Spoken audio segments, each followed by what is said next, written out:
భారత్. కేరళలో హిందువులు తగ్గిపోతున్నారు. గణాంకాలు ఏం చెప్తున్నాయి? కేరళలో హిందువుల జనాభా తగ్గిపోవటానికి అసలు కారణం ఏంటి? చివరికి ప్రభుత్వ ఉద్యోగుల్లో 3వ వంతు ముస్లింలు లేదా క్రైస్తవులే ఆక్యుపై చేశారు. కేరళ ప్రభుత్వం తాజాగా ఇచ్చిన నివేదిక ఏం చెప్తుందో తెలుసా? అందులోనూ అదే విషయం స్పష్టమైంది. దీనంతటికీ అక్కడి రాష్ట్ర ప్రభుత్వం అవలంబిస్తున్న విధానాలే కారణమా? కేరళలో అసలు ఏం జరుగుతుంది?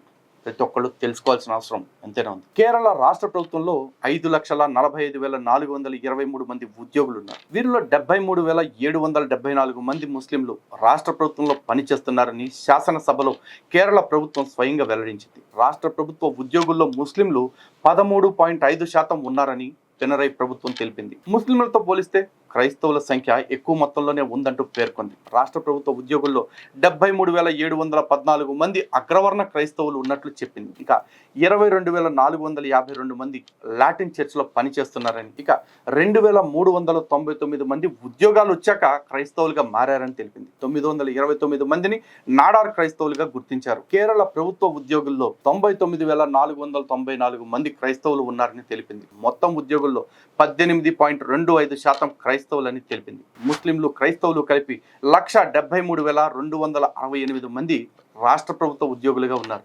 31.5% ముస్లిం క్రైస్తవులు ప్రభుత్వ ఉద్యోగాల్లో పనిచేస్తున్నారు. రాష్ట్ర ఉద్యోగుల్లో ఇది 1/3 వంతు. కేరళ రాష్ట్ర ప్రభుత్వంలో హిందువుల పరిస్థితి మరి దారుణంగా ఉంది. జైనులు కేవలం 27 మంది ఉద్యోగులు మాత్రమే ఉన్నారు. ఇక షెడ్యూల్డ్ కులాలకు చెందిన వారు 51,783 మంది ఉన్నారు. షెడ్యూల్డ్ తెగలకు చెందిన ఉద్యోగులు 10,513 మంది ఉన్నారని శాసనసభలో ప్రభుత్వం స్వయంగా వెల్లడించింది. ఇది మొత్తం ప్రభుత్వ ఉద్యోగుల్లో 1.5% కంటే తక్కువ. ఇకపోతే ప్రభుత్వ పదవుల్లో కేవలం 26 మంది యాదవులు, 28 మంది క్షత్రియులు పనిచేస్తున్నారు. ఎస్సీ ఎస్టీలుగా ఉద్యోగాలు పొందిన అనేక మంది సైతం క్రైస్తవులుగా మతం మార్చుకుని ఉంటారని ఇతర నివేదికలు చెప్తున్నాయి. పక్కా ఆధారాలతో గనక సర్వే చేస్తే ముస్లిం క్రైస్తవ మతానికి చెందిన ఉద్యోగుల సంఖ్యలో భారీగానే తేడా వస్తుందని అంటున్నారు విశ్లేషకులు. మతం మార్చుకుంటే కులం పోతుందని, క్రైస్తవ్యంలోకి వెళ్ళిన ఎస్సీ ఎస్టీ సర్టిఫికెట్ కోసం ఇంకా హిందువులుగానే చెప్పుకుంటున్న వాళ్ళు సైతం ఉంటారు. కేరళలో హిందువుల సంఖ్య రోజు రోజుకి తగ్గిపోతుందంటానికి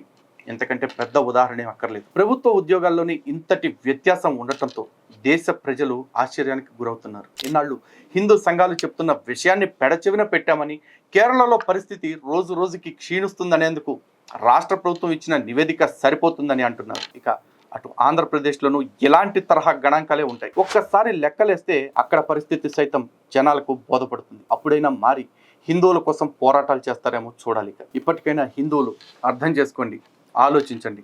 శాంతం చేతులు కాలే లోపే ఆకులు పట్టుకునే ప్రయత్నం చేయండి. కనీసం మీ అస్తిత్వం బతుకుంటుంది. జై హింద్.